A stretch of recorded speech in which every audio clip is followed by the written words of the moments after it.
అందరికీ నమస్కారం. ఓం శ్రీ మాత్రేయ నమః. అందరికీ పురాణ కథలు, పురాణాల గురించి తెలుసుకోవాలనే ఆసక్తి ఉంటుంది. అలాగే వారు ఉపయోగించిన వస్తువుల గురించి ఇక్కడ నేను చెబుతున్నాను.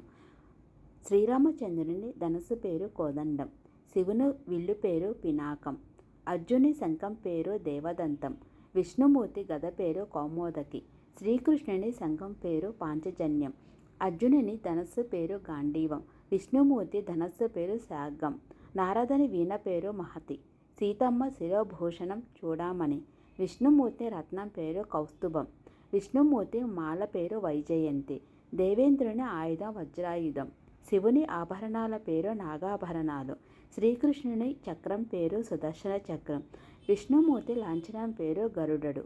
ఇలాంటి పురాణ ఇతిహాసాల గురించి ఇంకా మంచి మంచి విషయాల గురించి మీకోసం మంచి వీడియోలు చేస్తాను. మీకు ఈ వీడియో నచ్చిందంటే లైక్ చేయండి, షేర్ చేయండి, సబ్స్క్రైబ్ చేయండి.